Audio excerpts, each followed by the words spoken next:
Please use English subtitles. ようちゃんわんズーム。どうもこんにちは。ジェニュエウォッチです。今回はグランドセイコーのダイバーズウォッチのレビューをしていきます。グランドセイコーってシンプルな時計が多いですよね。そんなグランドセイコーが作ったダイバーズウォッチはどんな時計なのか、早速見ていきましょう。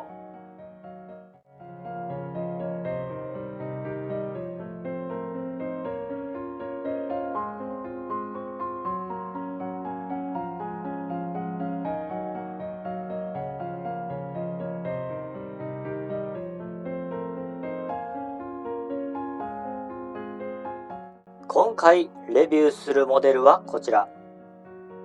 商品名は SBGX337。ダイヤルカラーは綺麗な青色。一見するとマットな質感に見えますが、よく見るとメタリックな質感。うっすらと光を反射しています。ダイヤルの外回りに黄色いカラーで数字がペイントされています。このデザインによりベゼルを回転させていても今何時何分かが正確に簡単に把握できます。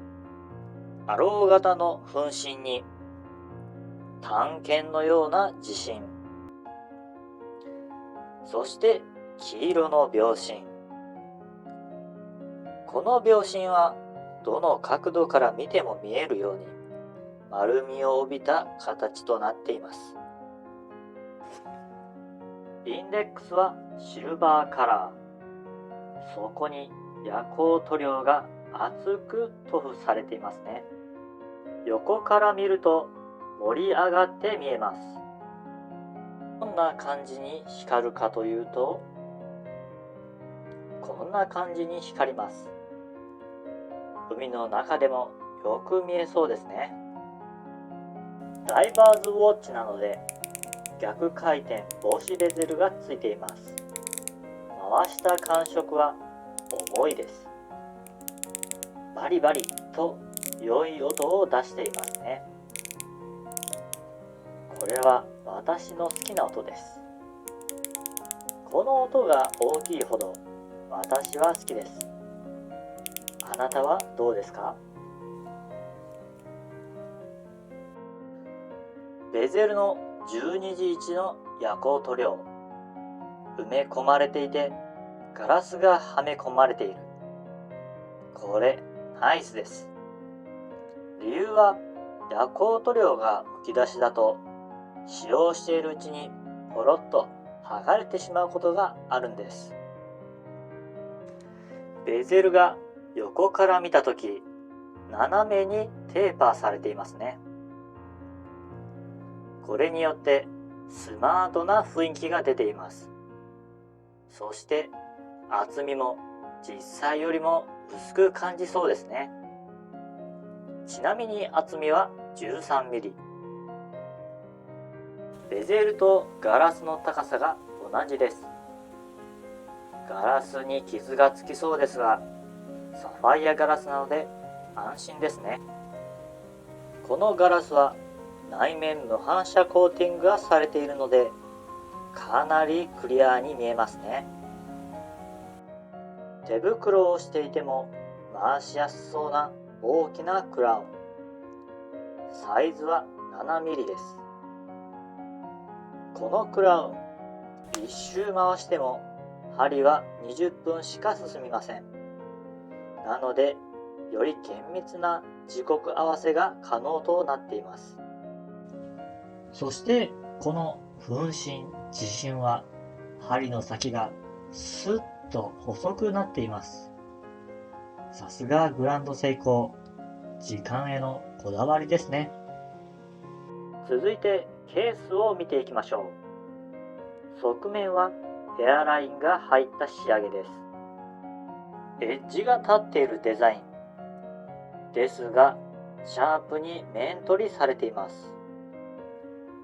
ケースの横に開いた穴は海水を洗い流すためのものでしょう。この鏡のようなポリッシュとヘアライン仕上げの組み合わせ、かっこいいですね。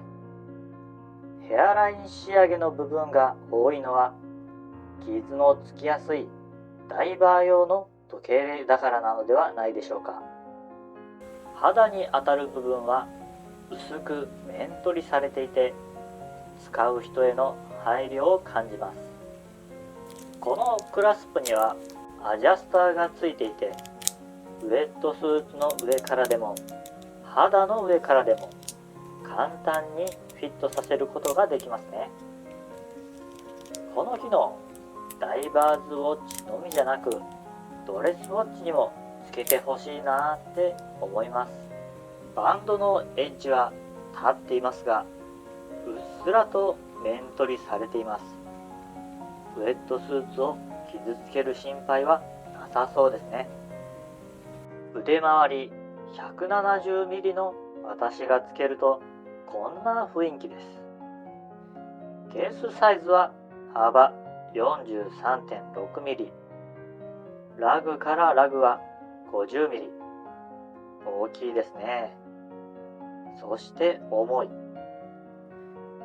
さは 204g です。ちなみにバンドの幅は 22mm です。いかがでしたか？私はグランドセイコーのダイバーズのモデルへのこだわりを感じました。ケースの仕上げ、ベゼルのカチカチ音、インデックスの夜光塗料、そして見やすい太い針、クラスプ、すべてにおいてセイコーの強いこだわりを感じます。もしこの動画を見て面白いなと思っていただけたのなら、チャンネル登録をして最新の動画をゲットしてくださいね。それでは次の動画でまた会いましょう。